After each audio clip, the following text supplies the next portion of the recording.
On the night of August 14, 1987, 9 men were hunted down and executed across Detroit's east side in just 72 hours. All shot, all young, all between 19 and 27 years old.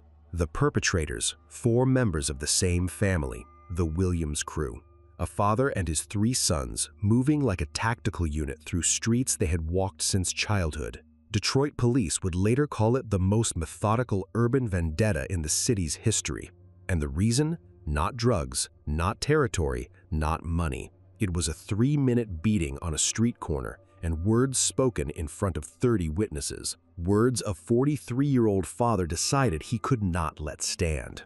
Detroit in August 1987 was a city collapsing under its own weight. The population had fallen to just over 1 million, down from nearly 2 million in 1950. On the east side, entire blocks stood abandoned, houses with shattered windows, porches sagging, yards swallowed by wild grass. Streets where only every 3rd streetlight still worked, leaving long stretches of darkness broken by pools of sickly yellow light. The heat was relentless, 92 degrees by day, dropping only to the low 70s at night. Concrete and asphalt radiated warmth back into the air, so that even at midnight the city seemed to sweat. Humidity rolled off the Detroit River 3 miles south, heavy and suffocating. The smell of the east side was unforgettable. Industrial decay from shuttered auto plants, grease from the few carryout restaurants still open, and underneath it all, the sweet chemical scent of crack cocaine being cooked in apartments and abandoned houses. You could hear the city too. Bass rattling car windows, sirens so constant they became background noise, and the sharp pops that might have been firecrackers were gunshots. 1987 marked the peak of Detroit's crack epidemic. The Chambers Brothers organization controlled half the city's trade, moving $3 million of product daily. Young Boys Incorporated, the gang that had terrorized Detroit in the early 80s, was fading but still dangerous. Street crews fought over corners with a violence that shocked even veteran cops. That year, more than 300 young people under 18 were shot. 35 of them died. In this world, respect was currency. You could lose money, lose your house, even lose your freedom and still survive. But if you lost respect, you lost everything. Marcus Anthony Williams understood this code better than most. 43 years old, though the streets had aged him beyond his years. He stood 5'11", lean and rangy from his time in Vietnam and 2 decades of manual labor. His beard was salt and pepper, mostly salt now, trimmed close to his jaw. His hands were calloused from 13 years at the Chrysler plant on Lynch Road, where he had worked the assembly line until layoffs hit in 1982. A thin scar ran through his left eyebrow, shrapnel from Quezon in 1968, a mortar round that came within an inch of taking his eye. He walked with a slight hitch in his right leg, an old injury that flared up when the weather changed. Every morning, Marcus woke at 5:45 a.m. in his house on Mullen Street, just south of 7 Mile Road. The house was small, 3 bedrooms, 1 bathroom, a kitchen that barely fit a table and 4 chairs. He had bought it in 1972 with money saved from the plant back when East Side Detroit still held on to respectability. By 1987, half the houses on his block were empty, but Marcus's place stood out. Lawn cut, paint fresh, shutters straight, pride mattered to him. His morning routine never varied. Brew coffee in the same percolator his wife Brenda had bought at Hudson's in 1973. Sit at the kitchen table, smoke 1 cool cigarette, read the Detroit Free Press, then wake his 3 sons for whatever work they had found, legitimate or otherwise. Marcus had married Brenda Louise Thompson in 1962, right before shipping out. She was the anchor that steadied him through nightmares, through the transition back to civilian life, and 20 years of raising their boys. But in March 1985, Brenda began complaining of fatigue. By June, the diagnosis, stage 4 ovarian cancer. She died on November 3, 1985 at Detroit Receiving Hospital, holding Marcus's hand and making him promise to keep their sons off the streets. Marcus buried her at Elmwood Cemetery on a cold Tuesday morning. Something inside him broke that day. Marcus valued not the house, not the car, even not his own life. What he valued was the idea that a man could work hard, raise his sons right, keep them clean in a dirty world, and build something that lasted. By 1987, that idea was barely surviving. Without Brenda's steady paycheck from Michigan Bell, the family income was cut in half. Marcus hustled, moving jobs, handyman work, occasional security shifts at clubs on Gratiot Avenue. It wasn't enough. The boys helped where they could. Jerome, 24, worked warehouses when he could find them. Curtis, 21, did landscaping. Antoine, 18, was supposed to finish high school but kept skipping. Somehow Marcus had kept all three away from the drug trade. In a neighborhood where 14-year-olds ran crack and 20-year-olds made more in a week than Marcus did in a month, he had kept his boys clean. That took vigilance. That took respect. The neighborhood knew Marcus Williams, Vietnam vet, Chrysler worker, widower raising 3 sons alone. A man struggling but with dignity. Respect was all he had left to give them. On the east side, crews weren't organized crime in the traditional sense. They were young men trying to survive. Dwayne Richard Harris was one of them. 27, raised in the Brewster projects, father gone before he could remember, mother working 2 jobs, 3 younger siblings he helped raise. 6'1", solid build from football at Denby High until he dropped out junior year. Scar across his chin from a knife fight at 19. Hair in a fade, touched up every Friday at the barbershop on Chalmers. By 1987, Dwayne controlled several corners along Gratiot Avenue between 6th and 7 Mile. 15 guys worked for him. He drove a spotless burgundy 85 Oldsmobile Cutlass Supreme with cream interior. He had a girlfriend, Keisha, and a 3-year-old daughter, Jasmine. He wasn't a monster. He was a man surviving the only way Detroit's broken economy allowed. He paid for his mother's diabetes medication, made sure his younger brother Marcus had lunch money and decent shoes, dreamed of saving enough to open a garage. He was good with cars. Among his crew were men who mattered. Kevin Thompson, 22, his main enforcer. Terrence T-Bone Mitchell, 25, who handled collections and dreamed of leaving Detroit for Atlanta. Ronald Harris, 19, Dwayne's younger brother, enrolled at Wayne County Community College studying auto mechanics. Andre Simmons and Darius Coleman, mid-20s, balancing street life with legitimate ambitions. They weren't hardened criminals. They were young men who had watched factories close, fathers lose jobs, neighborhoods collapse. The crack trade hadn't created Detroit's broken communities. It had filled the vacuum left behind. For years, Marcus Williams and Dwayne Harris coexisted in the same East Side world. They knew each other by sight, by reputation. But one summer night in 1987, a beating on a street corner would shatter that fragile coexistence and set in motion 72 hours of bloodshed. For years, Marcus Williams and Dwayne Harris had coexisted with a fragile respect. Marcus sometimes worked security at clubs where Dwayne's crew showed up. They'd nod to each other, an older generation acknowledging a younger one. Marcus didn't approve of what Dwayne did, but he understood it, and Dwayne respected that Marcus was keeping his sons clean. That respect died on the night of Thursday, August 13, 1987. By 9:30 p.m., the temperature had dropped to 81 degrees. Marcus was walking north on Gratiot Avenue, coming home from a handyman job where he'd fixed a water heater for $75 cash. He wore his old Chrysler plant jacket, navy blue with his name stitched over the pocket, and carried a small toolbox. His right leg ached with every step. He was looking forward to a cold beer, maybe catching the Tigers game if it was still on. At the corner of Gratiot and Fairmont, Dwayne Harris and 6 members of his crew stood outside a liquor store that stayed open until 11. They were drinking, smoking, conducting business. One of them, a 19-year-old named Brandon, bumped into Marcus as he passed. "Watch it, old man," Brandon said. Marcus stopped, turned, looked at the kid. "You bumped into me, young brother." That should have been the end of it, a minor disrespect, easily resolved. But Brandon was showing off for the crew, and Dwayne, drunk and reckless, made a decision he would regret forever. "Old man, you got something to say?" Dwayne stepped forward. Marcus recognized him.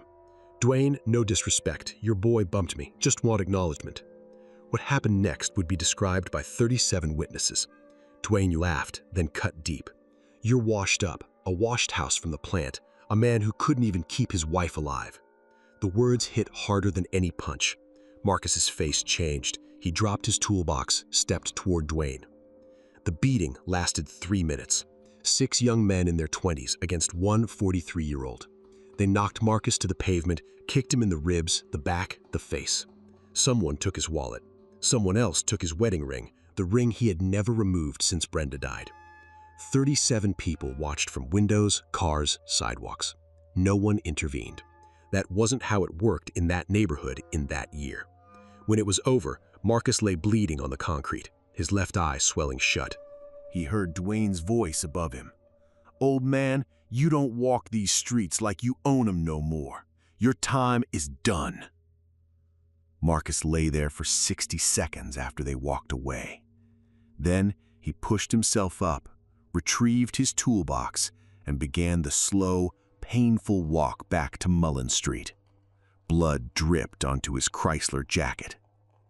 At 10:17 p.m., his oldest son, Jerome, was sitting on the porch. He saw his father's face, started to rise. Marcus held up a hand. "Get your brothers. Kitchen table. 5 minutes." Jerome saw something in his father's eyes he had never seen before. Not anger, something colder. Marcus stood alone on the porch, touched his swollen face, felt the absence of Brenda's ring. He looked up at the night sky, Detroit's light pollution hiding the stars, and felt something settle over him like a cold blanket. Inside, at the kitchen table Brenda had bought at a yard sale in 1978, Marcus told his sons what had happened: the beating, the humiliation, the 37 witnesses, the stolen ring. Then he told them what was going to happen next. Jerome, 24, tried to object, talked about police, about law, about other ways to handle it. Marcus just looked at him. "Your mama made me promise to keep you boys clean, but if I let this stand, what am I teaching you? That a man can be beaten in the street like a dog and do nothing? That your father's respect means nothing? That we're nothing?" Curtis, 21, quieter than his brothers, asked, "What do you need us to do, Pops?" Antoine, 18, said nothing, just nodded. Marcus didn't know, sitting at that table in the early hours of August 14th, 1987, that his decision would set in motion a chain of events that would leave 9 young men dead, 4 members of his own family destroyed, and the east side of Detroit scarred forever. At 3:30 a.m., Marcus couldn't sleep. His ribs ached, his left eye was swollen shut. He lay in the bed he had shared with Brenda for 23 years, thumb rubbing the empty place where his wedding ring had been. He rose, made coffee, sat at the kitchen table with a spiral notebook, the kind Brenda used for grocery lists. He wrote 9 names. Dwayne Richard Harris, 27, Gratiot Avenue, probably staying with Keisha on Connor. Kevin Jerome Thompson, 22, lived with his mother on Chalmers Street. Terrence Mitchell, 25, apartment over a carryout on 7 Mile. Brandon Lewis, 19, stayed with his grandmother on Mullen, 3 blocks away. Ronald Harris, 19, lived with his mother on Mack Avenue.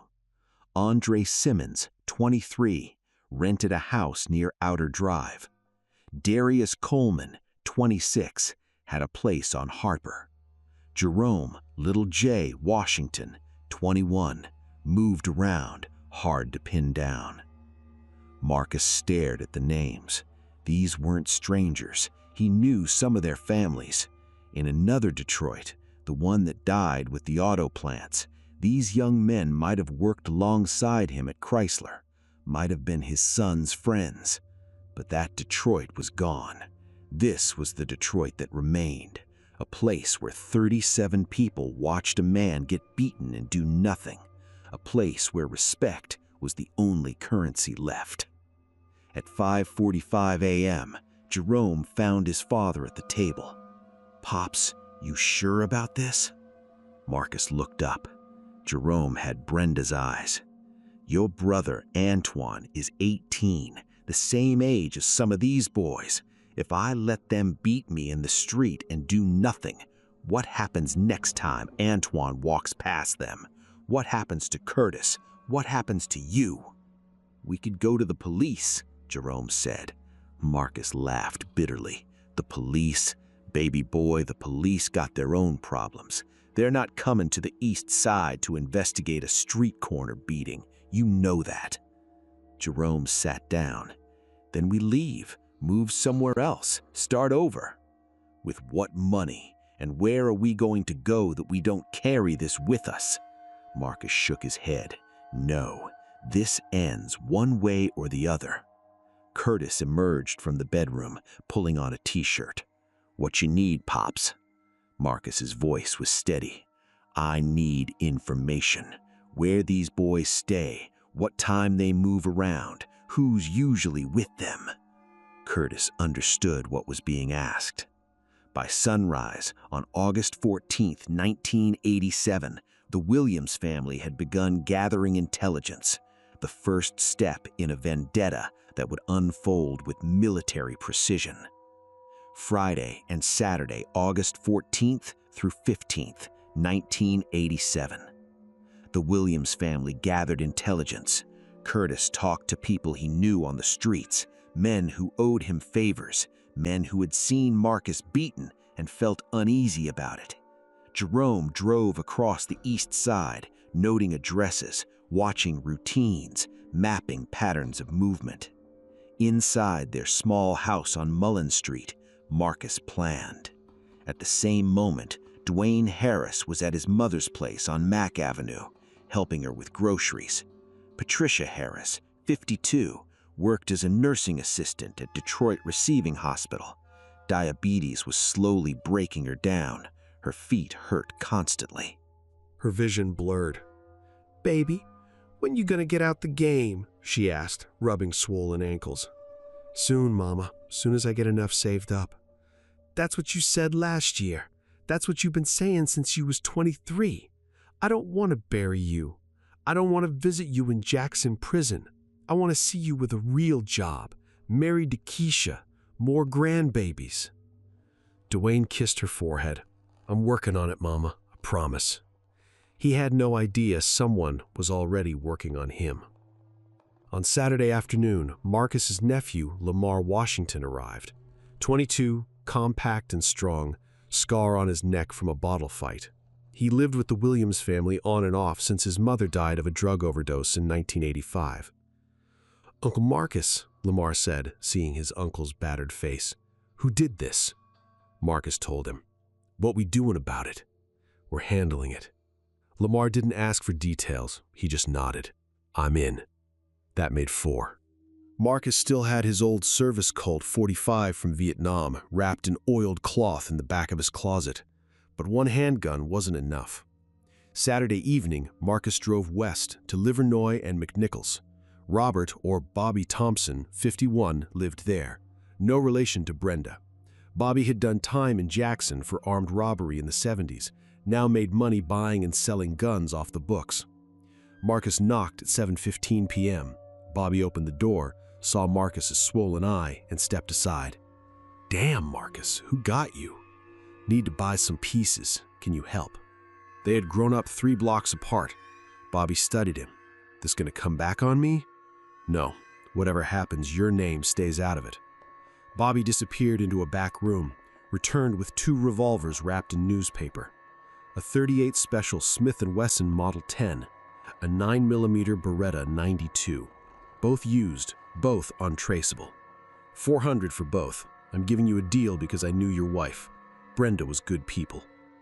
Marcus had $320, everything he'd saved from 2 weeks of work. Bobby looked at the money, looked at Marcus's face, saw 40 years of quiet desperation. $320 is fine. Ammunition's in the bag. Marcus took the weapons. "Bobby, you didn't see me tonight." "I never do, brother. I never do." Driving back across the city, Marcus felt the weight of the guns on the passenger seat. He could still stop, throw them in the Detroit River, walk away. But then he touched his left hand, the place where Brenda's ring had been. The ring those young men had taken like it was nothing. No, some things you don't walk away from. At the house on Mullen Street, Marcus laid out the weapons. The old Colt .45 from Vietnam, the .38 Special from Bobby Thompson, the 9mm Beretta, Jerome's street-acquired .38 revolver, never fired. 4 guns, 4 men. Curtis entered. "When?" "Tonight. We start tonight." Her vision blurred. "Baby, "When you gonna get out the game?" she asked, rubbing swollen ankles. "Soon, Mama. Soon as I get enough saved up." "That's what you said last year. That's what you've been saying since you was 23. I don't want to bury you. I don't want to visit you in Jackson prison. I want to see you with a real job, married to Keisha, more grandbabies." Dwayne kissed her forehead. "I'm working on it, Mama. I promise." He had no idea someone was already working on him.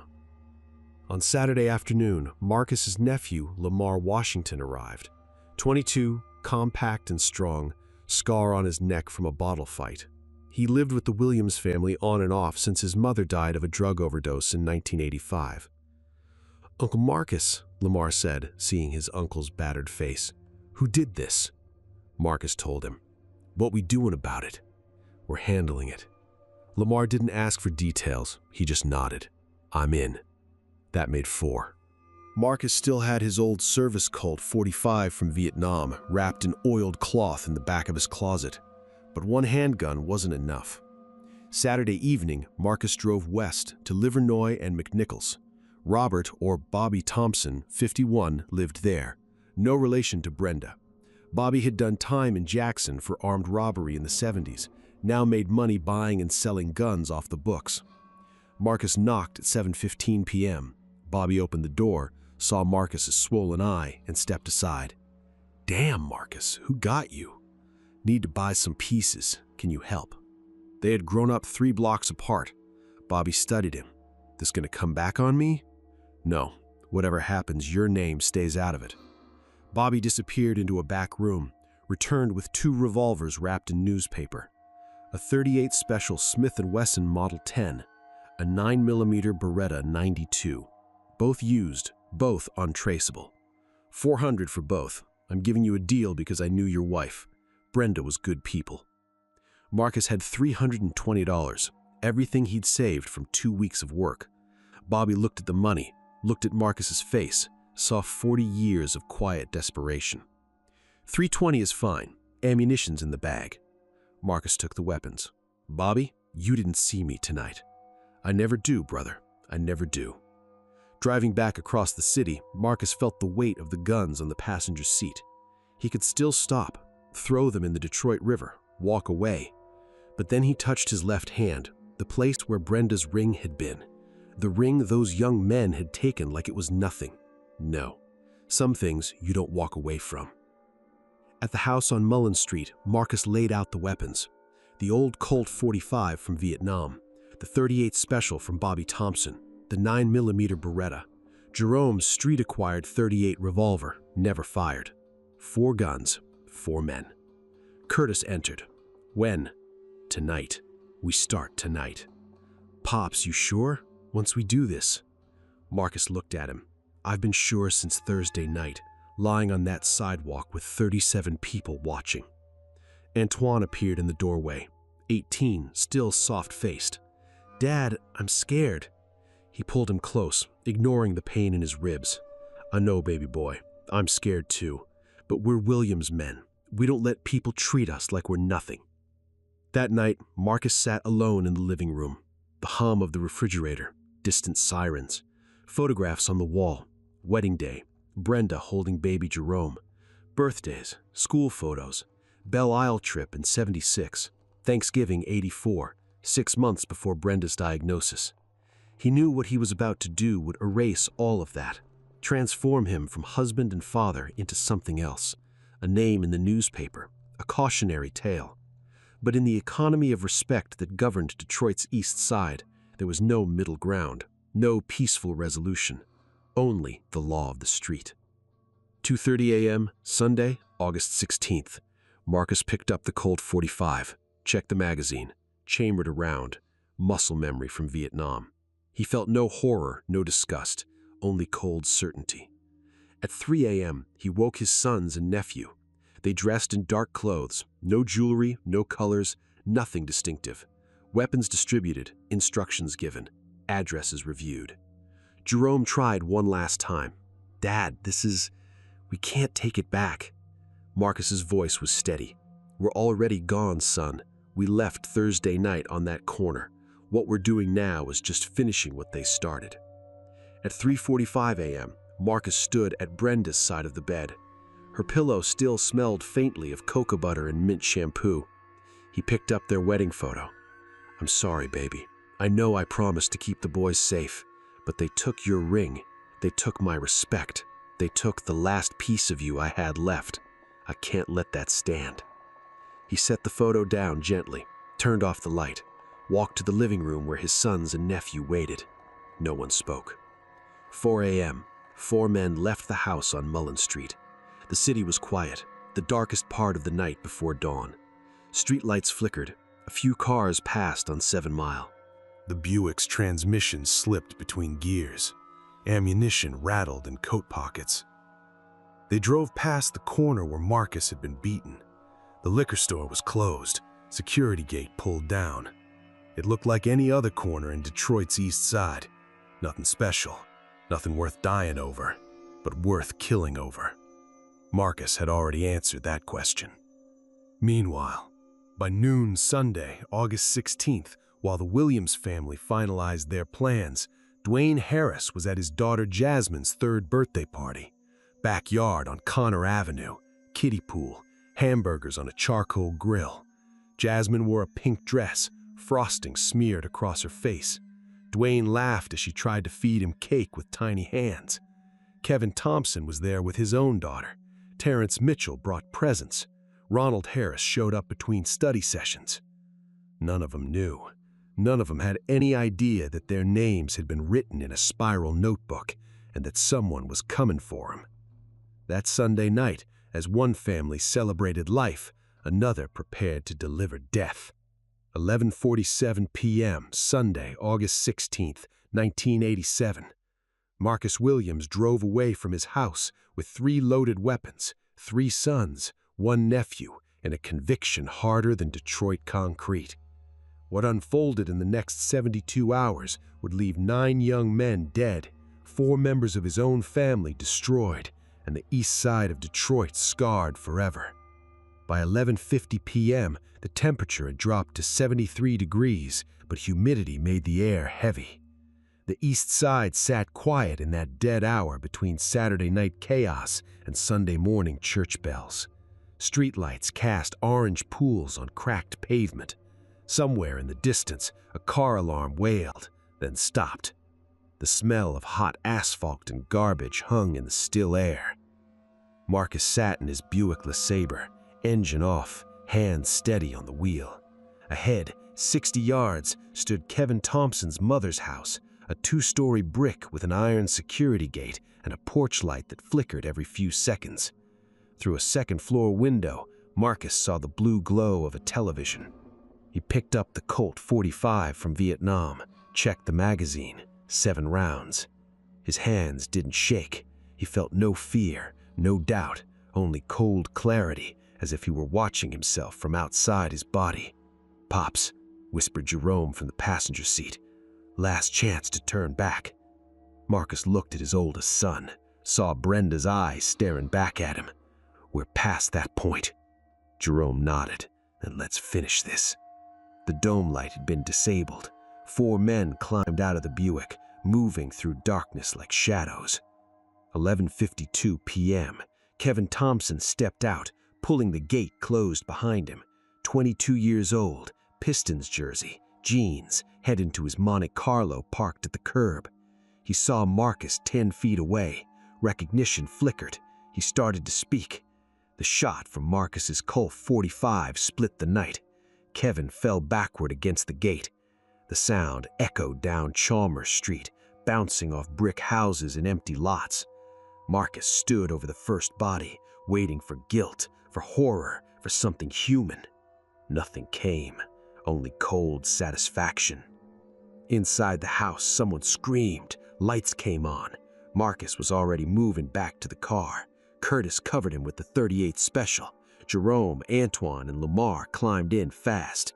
The Buick's transmission slipped between gears as Marcus accelerated away. 12:17 a.m. They found Terrence T-Bone Mitchell at an after-hours spot on 7 Mile Road, a basement club, bass-heavy funk rattling windows. T-Bone laughed with two women, Corona in hand. 25 years old, saving money to move to Atlanta, $3,400 hidden in his mother's basement. He turned, saw Marcus coming through the crowd. Laughter died. Understanding replaced it. "Mr. Williams, listen." Marcus raised the Colt. Chaos erupted. People screamed, pushed towards exits. T-Bone tried to move behind the bar. Curtis and Jerome blocked him. "You were there Thursday night," Marcus said flatly. "You watched." "I didn't touch you, man, I swear." "You watched. 37 people watched." Marcus's finger tightened. The shot. T-Bone fell behind the bar. Bottles shattered. Whiskey mixed with blood on dirty linoleum.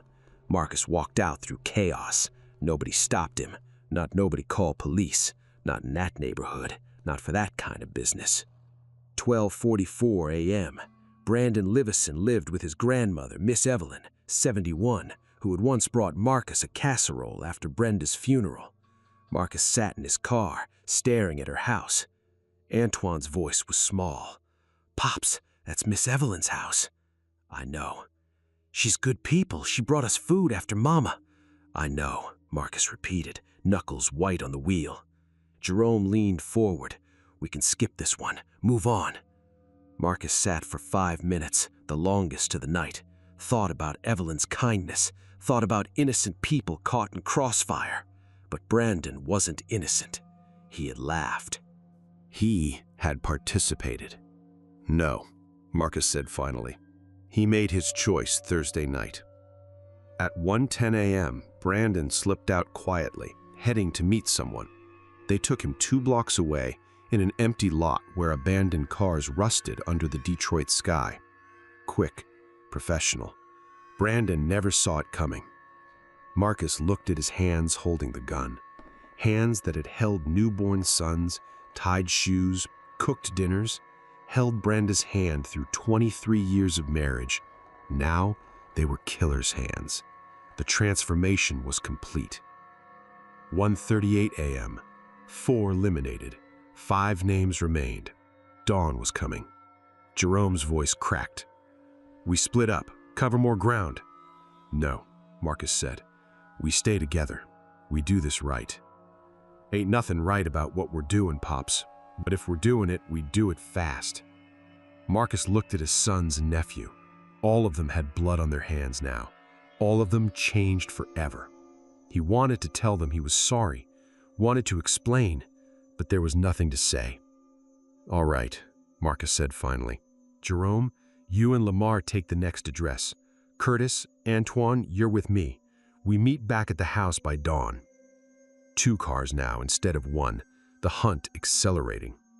2:15 a.m. Curtis drove Marcus and Antoine to Gratiot near Outer Drive. Andre Simmons, 23, sat on his front steps, smoking, pager buzzing with codes.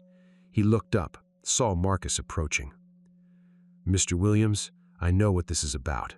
What happened Thursday was wrong. Dead wrong. Then why didn't you stop it?" Marcus's voice was low, steady. "I wasn't there for most of it. By the time I came out, you were already down.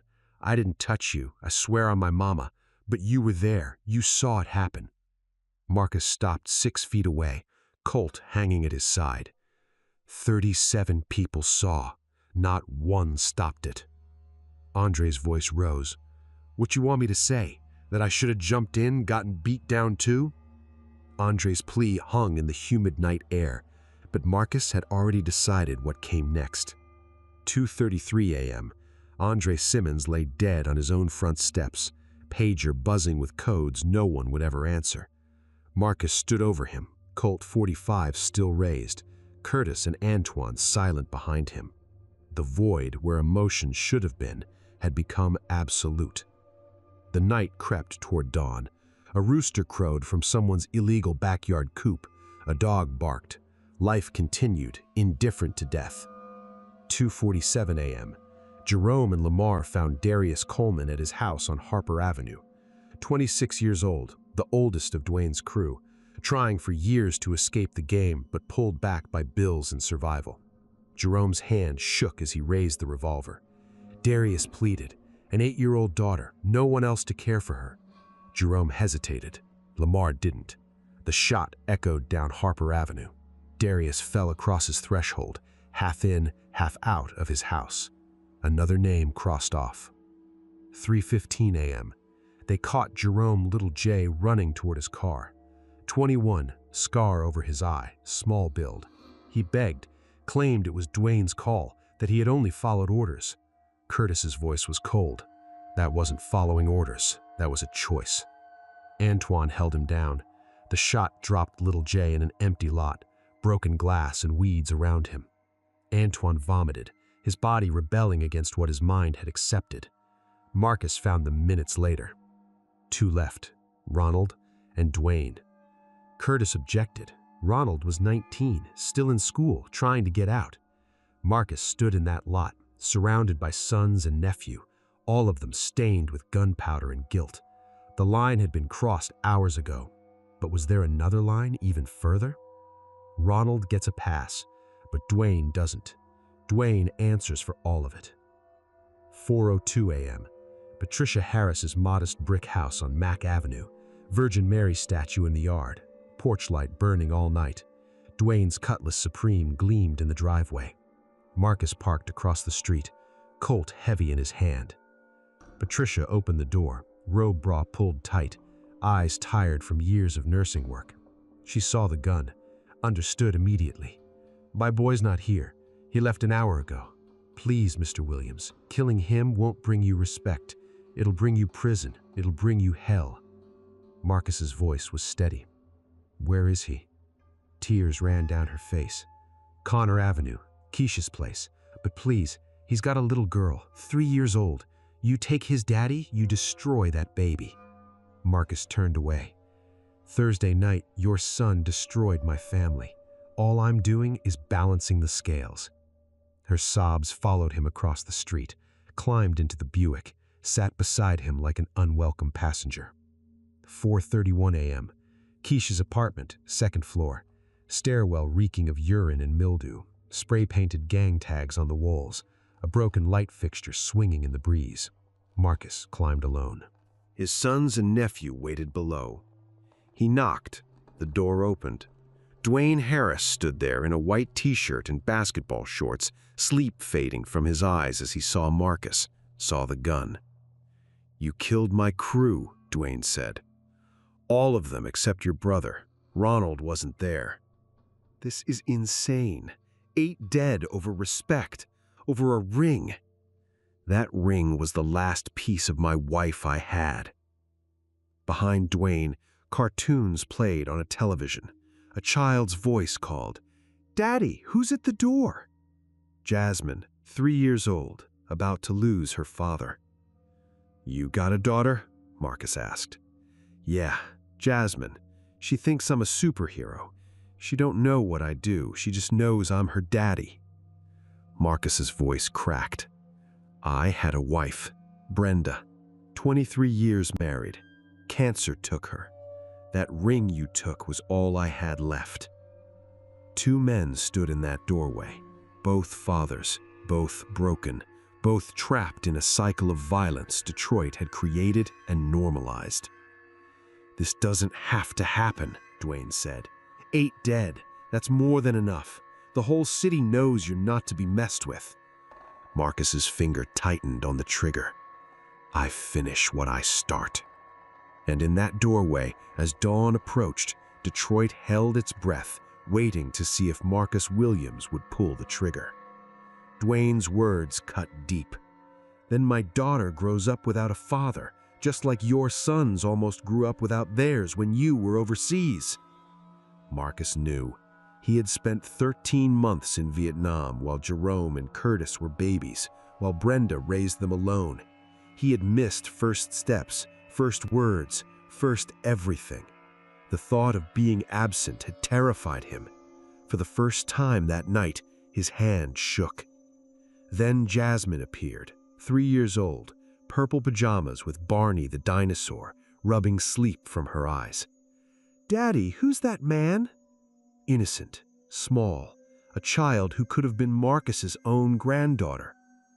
Marcus lowered the gun. Get the ring from your car. Bring it to me. Dwayne's eyes widened. You serious? Get it now before I change my mind. 2 minutes later, Dwayne returned with a gold wedding band. He held it, read the inscription engraved in 1962, M+B, forever. He slipped it back onto his finger. After 4 days, it was home. This doesn't make us even, Marcus said.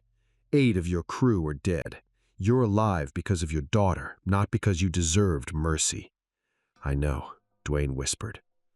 Marcus turned, started down the stairs. Dwayne called after him. Thursday night, that was wrong. I knew it even while it was happening. I'm sorry. Marcus didn't respond. Sorry didn't bring back 8 young men. Sorry didn't erase blood. Sorry was just a word people said when the damage was already done. 5:17 a.m. The sun rose over Detroit, turning the sky from black to gray to faint pink. Marcus sat in the Buick with his sons and nephew, silent. The killing was done. 8 men eliminated in 6 hours. The bloodiest night on Detroit's east side since the riots of 1967. Brenda's ring was back on his finger, but his hands that had held his sons, worked assembly lines, built a life, were now killers' hands. What do we do now? Jerome asked quietly. Marcus stared at the dawn. We go home, we wash up, we wait for them to come, and then we face what we did. The Buick's transmission slipped between gears as they drove through streets that would soon crawl with police cars and crime scene tape. 9 hours later, 2:17 p.m. Sunday, August 17th, Evelyn Lewis walked to her corner store on Mullen Street, arthritis slowing her steps. She thought about potato salad for dinner, about her grandson, Brandon, who had left early that morning. The cashier, Ahmed, pale and shaken, told her, Miss Evelyn, you should go home, lock your doors. People are dead, many people. She hurried back, found 2 police cruisers outside her house, officers on her porch, one holding his hat in his hands. Ma'am, are you Evelyn Lewis? Yes. Is Brandon Lewis your grandson? Yes. Why? I'm sorry to inform you, Brandon was found deceased early this morning, victim of a homicide. The words didn't make sense. Deceased. Homicide. Her grandson. The boy she had raised. The boy who had eaten breakfast at her table yesterday. No, she said simply. No, that's not right. But it was. And by 3 p.m., 7 more families would hear the same words. At Eastern Market, shoppers bought potatoes and corn. Jazz played on the corner. Children ate ice cream. Normal Sunday. Nobody knew 8 families had been destroyed. By 4:30 p.m., Detective William Henderson, 48, 22 years with DPD, arrived at the first crime scene on Chalmers Street. He had seen plenty of bodies, drive-bys, domestic murders, drug deals gone wrong, but this felt different. The scene told a story. Single shot, close range, professional. Victim never had time to draw his revolver. Execution. Kevin Thompson's mother, Gloria, sat at her kitchen table surrounded by photos. Kevin as a baby, Kevin at graduation, Kevin holding his own daughter. He was trying, she said hollowly.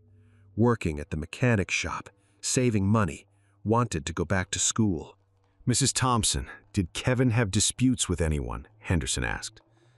She looked at him with eyes that had seen too much loss. Marcus Williams and his boys, that's who did this. Everybody on the east side knows it. By 6:09 p.m., reports came in from 6 more locations, bodies at every scene, all members of the same crew, all killed within 6 hours. Lieutenant Raymond Cooper, head of major crimes, studied the map. 8 red pins scattered across the east side. This wasn't gang violence, he said. Gang violence is chaotic. This was systematic, military precision. Marcus Williams served in Vietnam, Bronze Star, combat infantry, a disciplined family, known for keeping their heads down until Thursday. "What happened Thursday?" Cooper asked. Henderson pulled out a witness statement. "Thursday night, August 13th, approximately 9:30 p.m. And as detectives pieced together the timeline, the Williams family sat in their small house on Mullen Street, waiting for the knock that would change everything. Corner of Gratiot and Fairmont. Detectives pieced together the story. Marcus Williams beaten in front of 37 witnesses, wallet and wedding ring stolen. "His wedding ring?" Lieutenant Cooper repeated. "Yes, sir. Wife died 2 years ago. Ring was all he had left of her." Cooper stared at the board. So this was about honor, about respect, about revenge. Another detective corrected. Maybe both. Shell casings told the rest. Multiple calibers, 45 automatic, 38 revolver, 9mm semi-automatic, minimum 4 shooters. Marcus and his 3 sons, the whole family. "Jesus Christ," Cooper muttered. 8 dead over a street corner beating. 9 targets, Henderson corrected. 1 survived, Dwayne Harris. Interview room 3, 5th Precinct. Dwayne Harris looked 10 years older than the day before. His daughter, Jasmine, 3 years old, sat on his lap, thumb in his mouth. Keisha held his hand. Detective Henderson spoke softly. "Tell me what happened this morning." Dwayne's voice cracked. "Marcus Williams came to my door at 4:30 a.m., said he'd eliminated my whole crew, said I was last. Why didn't he kill me? Because of her, because Jasmine came to the door. He couldn't do it in front of a child." "Are you willing to testify to that?" Henderson asked.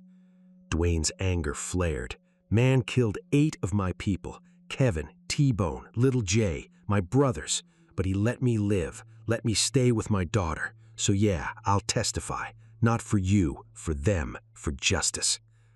And because Marcus spared me when he didn't have to."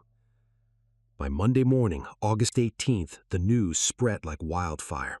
Channel 4 set up outside the precinct. Channel 7 interviewed neighbors on Mullen Street. The Detroit Free Press headline, "East Side Massacre, Family Vendetta Leaves 8 Dead." Some called Marcus a monster. Others said he was a desperate father pushed past his breaking point. At Greater Bethlehem Temple, Reverend Samuel Jackson struggled through his sermon. We ask why? Why this violence? Why this loss? He had no answers. On the streets, conversations grew heated. Barbershops, carryouts, basketball courts.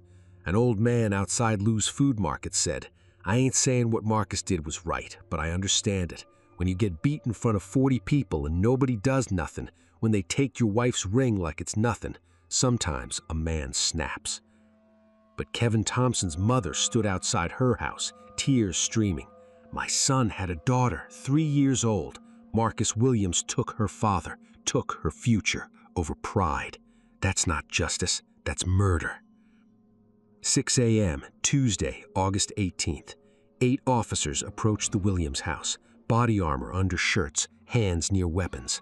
Henderson warned, they're armed, trained, willing to use lethal force. Expect resistance. Instead, they found Marcus sitting on his porch, unarmed, hands on his knees. His sons, Jerome, Curtis, Antoine, behind him, calm, no weapons. Henderson walked up the cracked concrete path. "Marcus." "Henderson, I expect you know why we're here." "I do. Let's get it done.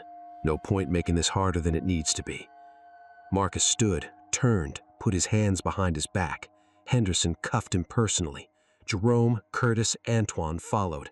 No drama, no shootout, just surrender. As Henderson walked Marcus to the parked car, he asked, "Was it worth it?" Marcus looked at his house, at his sons being loaded into cars, at the August sun rising over the east side. "Ask me in 20 years. By Tuesday afternoon, all 4 sat in Wayne County Jail, 8 counts of first-degree murder. February 1988, the trial began in downtown Detroit. No venue change possible. The East Side Massacre was known everywhere. Prosecution, Dwayne Harris's testimony, forensic evidence linking weapons, shell casings, airtight timeline. Defense, 4 court-appointed attorneys overwhelmed, argued Marcus acted under extreme emotional disturbance, beaten in front of witnesses, wife dead, dignity gone. The prosecution dismantled it. Extreme disturbance doesn't involve 2 days of planning, doesn't involve acquiring untraceable weapons, doesn't involve systematic execution of 8 men in 6 hours. This was premeditated revenge dressed up as honor. The jury deliberated 19 hours over 3 days. Verdict: guilty.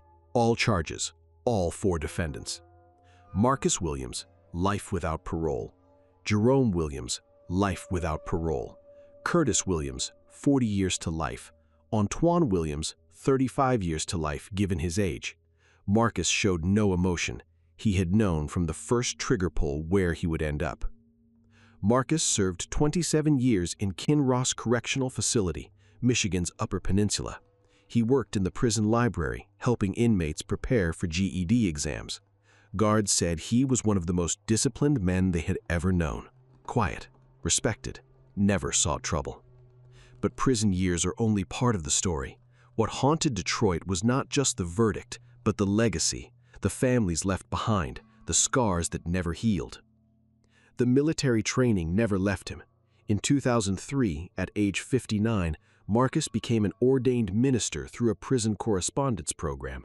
He led Sunday services in the chapel, spoke to younger inmates about violence, about choices, about the weight you carry when you cross lines that can never be uncrossed. Some listened, most didn't. Every year on August 16th, he wrote letters to the families of the men he had killed. Most went unanswered. A few were returned unopened.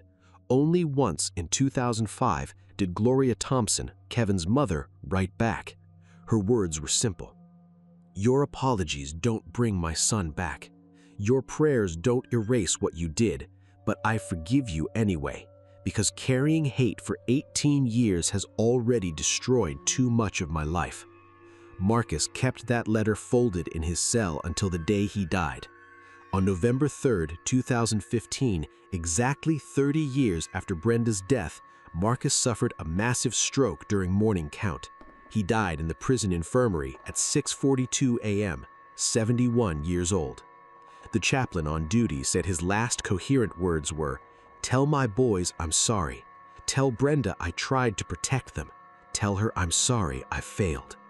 Whether he truly believed that or was clinging to the justifications that had sustained him for 27 years behind bars, nobody knows. He was buried at Elmwood Cemetery beside Brenda. The headstone reads, Marcus Anthony Williams, 1944-2015. Beloved husband and father. May he find the peace he sought. Jerome Williams remains incarcerated at Ionia Correctional Facility. He is 61 now, parole denied in 1998, 2008, 2018, and 2023. He earned a bachelor's degree through correspondence courses, works as a teaching assistant in the prison education program. In an interview with a criminology student, Jerome said, "My father taught us to protect family at any cost. That night, the cost was 8 lives and our freedom. Some lessons you learn too late." Crimis Williams was paroled in 2018 after serving 30 years. He is 56 now, lives in a halfway house in Pontiac, works at a car wash, attends therapy twice a week. He hasn't spoken to Jerome since 2009. In rare interviews, Curtis speaks carefully. "I was 21, thought I was protecting my father, thought I was defending family honor. Now I'm 56, and I still see their faces every night. Andre Simmons begging on his front steps, little Jay running through that empty lot. Those images don't fade. They just become part of who you are." Antoine Williams struggled most. Multiple suicide attempts in the first 5 years, psychiatric medication, solitary confinement for his own protection. He found religion in 1995, became a different man. Paroled in 2012 at age 43, he moved to Chicago, changed his name legally to Antoine Thompson, and works as a youth counselor trying to keep young men away from the streets that destroyed his family. He is married now, has 2 daughters who don't know what their father once did. Maybe someday, but not yet. The families of the victims carried their own weight. Gloria Thompson never recovered. She raised her granddaughter alone, died in 2004 at 73. Evelyn Lewis, Brandon's grandmother, sold her house in 1989, moved to Highland Park, lived quietly until her death in 2011 at 95. She never spoke about the massacre. Terrence Mitchell's mother, Barbara, became an anti-violence activist, founded Stop the Cycle, still runs it today at 78. She says, Marcus Williams destroyed 8 families that night, but the system destroyed Marcus first. Both things are true. Dwayne Harris kept his word. He testified, then disappeared, left Detroit in 1989, moved to Atlanta, opened an auto repair business, remarried, raised 5 children. Jasmine, the daughter who saved his life, is 40 now, an elementary school teacher. She knows what happened. She named her own daughter Brenda after Marcus's wife, a complicated gesture of respect for a man who killed 8 but spared 1. Detroit's East Side changed after that August weekend.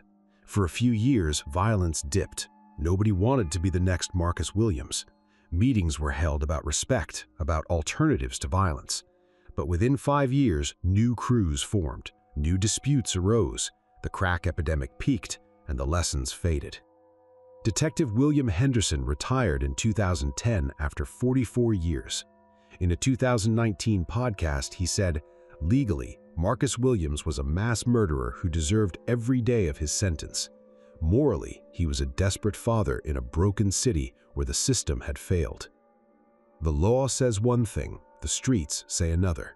Sometimes both things are true, and that's the most uncomfortable truth of all. The story became a cautionary tale told across urban America. Don't push a desperate man. Don't humiliate a father in public.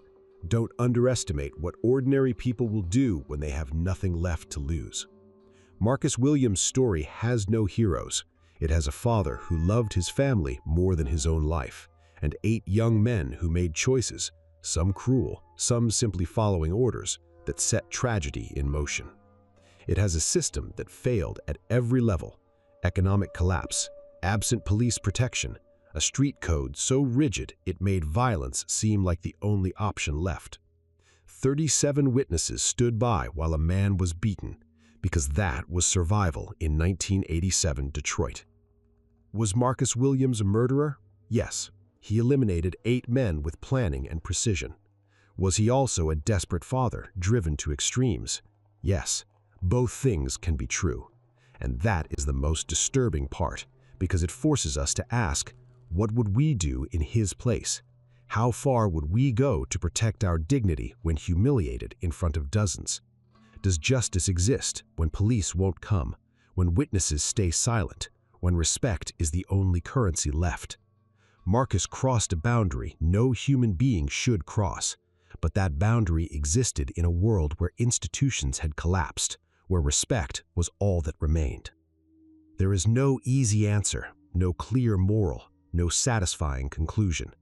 Only the terrible truth: violence breeds violence, broken systems create monsters, and sometimes the line between justice and revenge disappears entirely, leaving only blood, questions, and families destroyed on both sides. 37 years have passed. Detroit hasn't healed. It has adapted, struggled, found new ways to survive. The house on Mullen Street was foreclosed in 1989, sold in 1995. Children play in the yard where Marcus once sat loading weapons. Kevin Thompson's mother's house still stands, repainted, but neighbors say they can feel the weight of what happened there. The corner of Gratiot and Fairmount looks ordinary now. Liquor store, cracked sidewalk, no memorial. The city moved on. Life covers scars until they almost disappear. Almost. Revenge doesn't bring back the dead. It doesn't heal wounds. It doesn't restore dignity. It only creates new dead, new wounds, new innocence destroyed. Marcus Williams defended his family's honor, but lost his soul. He eliminated 8 threats, but created 8 shattered families. He won a battle for respect, but lost the war against his own humanity. And yet, even after decades, the echoes of that August night still linger, setting the stage for the final reflections. He won a battle for respect, but lost the war against his own humanity. In the end, Marcus Williams died in a prison infirmary, 71 years old, surrounded not by the sons he had tried to protect, but by guards who watched over his final breaths. His story closes with a silence heavier than any verdict, a reminder that even victories can taste like ashes. Only one question remains, and it is not for Marcus, but for us. When the system fails, when no one helps, when respect is all you have left, how far would you go? Where do you draw the line? And once you cross it, can you ever come back? This story is not just about Detroit in 1987.